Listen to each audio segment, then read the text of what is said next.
এবার বাংলাদেশকে দক্ষিণ এশিয়ার তেল রপ্তানি হাব হিসেবে গড়ে তুলতে চায় সৌদি আরব। এই পরিকল্পনা সফল হলে বাংলাদেশ হয়ে উঠতে পারে বিশ্বের অন্যতম শক্তিশালী তেল রপ্তানির গন্তব্য। বিশ্বজুড়ে তেল রাজনীতিতে সৌদি আরবের শক্তির কথা নতুন করে কিছু নয়, কিন্তু এবার তারা বাংলাদেশকে একটি গুরুত্বপূর্ণ তেল রপ্তানি ও ম্যানুফ্যাকচারিং হাব হিসেবে গড়ে তুলতে চায়। সৌদি আরবের রাষ্ট্রায়ত্ত জ্বালানি কোম্পানি আরামকো বাংলাদেশের সমুদ্র বন্দর কেন্দ্রিক একটি বিশাল প্রকল্প বাস্তবায়ন করতে চায়। এই প্রকল্পের মাধ্যমে বাংলাদেশের অর্থনীতিতে বিশাল পরিবর্তন আসবে এবং দক্ষিণ এশিয়ার জ্বালানি বাজারে বাংলাদেশ নতুন শক্তি হিসেবে আবির্ভূত হবে। বাংলাদেশের ভৌগোলিক অবস্থান, সমুদ্র বন্দর এবং দক্ষ মানব সম্পদ, এই তিনটি দিক সৌদি আরবকে আকর্ষণ করেছে। চট্টগ্রাম ও পায়রা বন্দর, যা প্রতি বছর 12% হারে রপ্তানি বৃদ্ধি পাচ্ছে, বাংলাদেশকে একটি গুরুত্বপূর্ণ ট্রান্সশিপমেন্ট রুটে পরিণত করেছে।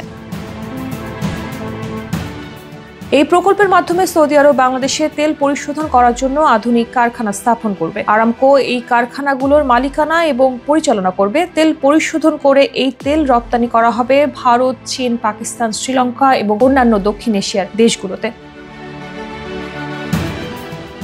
সৌদি আরবের এই প্রকল্প বাস্তবায়িত হলে বাংলাদেশ বেশ কিছু সুযোগ পাবে, যার মধ্যে রয়েছে বিপুল বিদেশি বিনিয়োগ, যা দেশের আর্থিক ভিত্তিকে শক্তিশালী করবে। হাজার হাজার নতুন কর্মসংস্থান সৃষ্টি হবে। শুল্ক ও কর থেকে রাজস্ব বৃদ্ধি হবে, যা দেশের অর্থনীতিকে আরও দৃঢ় করবে। দেশীয় বাজারে সস্তায় জ্বালানি সরবরাহ হবে।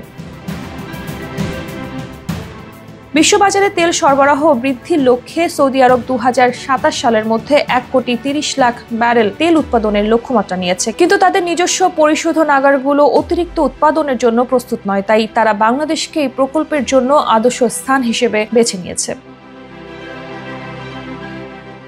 এছাড়া আগামী বছর সৌদি রাষ্ট্রদূত ইসা বিন ইউসুফ আল দোহাইলাম বাংলাদেশের সঙ্গে অর্থনৈতিক সহযোগিতা বৃদ্ধির জন্য নতুন উদ্যোগ ঘোষণা করেছে। এই মহৎ উদ্যোগের ফলে বাংলাদেশ একদিকে যেমন আন্তর্জাতিক পরিমণ্ডলে শক্তিশালী হবে, অন্যদিকে দেশীয় অর্থনীতি ও জ্বালানি খাতের জন্য নতুন দিগন্ত খুলে যাবে।